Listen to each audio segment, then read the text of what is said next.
Votre travail est à découvrir au Centre Pompidou jusqu'au 8 janvier 2024, dans le cadre, on le précise, de votre sélection pour le prix Marcel Duchamp 2023 attribué à Tariq Kiswanson. Alors, quelle est la partie de votre œuvre que vous avez choisie pour montrer au public de passage à Pompidou ?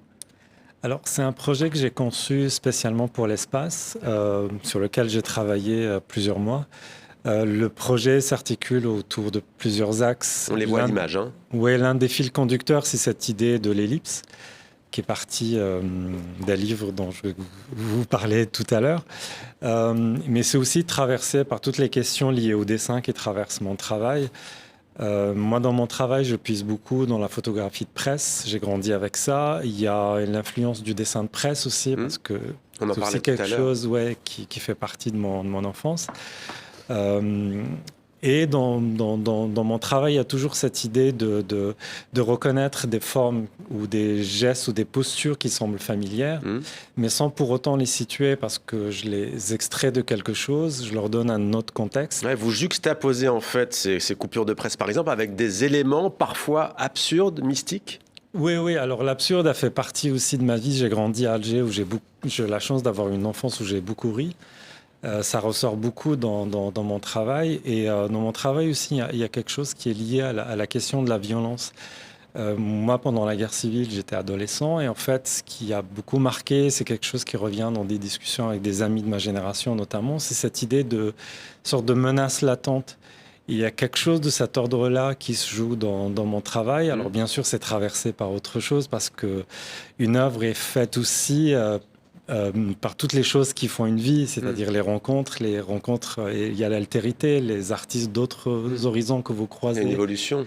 Oui, bien sûr. Et puis il y a la dimension purement plastique. Là, pour le Centre Pompidou, par exemple, il y a des fragments de textes et de poèmes de Jean Sénac, qui est une écriture extrêmement importante pour moi, qui m'accompagne depuis quelques années. Et donc, c'est à la fois une réponse et un jeu formel avec son écriture, parce que je la trouve très, très vivante. Et aussi, il y a aussi cette part totalement subjective. Et j'avoue aussi, il y a une petite partie où je m'amuse un peu dans l'espace de l'exposition. Il y a des petites farces. Il y a des fausses ombres qui se baladent, des choses comme ça. Il faut y aller si vous êtes de passage. À Paris, Massinissa Selmani, on va peut-être décliner quelques-unes des œuvres dans votre monochrome. Il y a donc les panneaux solaires, on voit des murs panneaux solaires, on va la voir à l'image, si vous pouviez nous la décrire. C'est vrai que vous laissez vraiment au public que nous sommes de se faire vraiment, d'avoir un libre arbitre pour la décrire. Vous pouvez nous en parler, on voit des murs, vous l'avez ici. Hein. Oui, je la vois. Oui, en fait, si vous voulez, je n'impose pas vraiment de récit. Tous les éléments que vous voyez sont puisés de différentes coupures de presse, de différents journaux, de différents pays, de différentes dates. J'en collectionne énormément, j'en ai beaucoup à l'atelier. Et je compose ces scènes sur un mode de télescopage. En fait, c'est des situations qui semblent plausibles, mais elles sont totalement irréelles, en fait, parce que quand on regarde de plus près, les architectures semblent vraisemblable, possible, mais en fait, il y a toujours quelque chose. Comme les hommes à tête de cactus, par exemple, aussi. Oui, voilà, des choses comme ça. Il y a des éléments aussi que je dessine juste parce que j'adore les dessiner. En fait, j'ai pas de... Ils sont là. Voilà, j'ai pas de barrière, en fait, quand je travaille. C'est-à-dire le comique côtoie le tragique en permanence. Alors, on découvre aussi, grâce à vous, qu'il y a une expérience qu'on ne connaît pas forcément de l'Algérie dans les années 1960, de créer des villages socialistes. C'est bien ça, c'est un travail que vous avez commencé en 2015. Ouais. Est-ce que vous pouvez nous en dire un mot ? Alors en fait, donc au début des années 70, dans le cadre de la révolution agraire en Algérie, on a conçu le projet de construire 1000 villages socialistes. Donc c'était des coopératives agricoles. Ouais.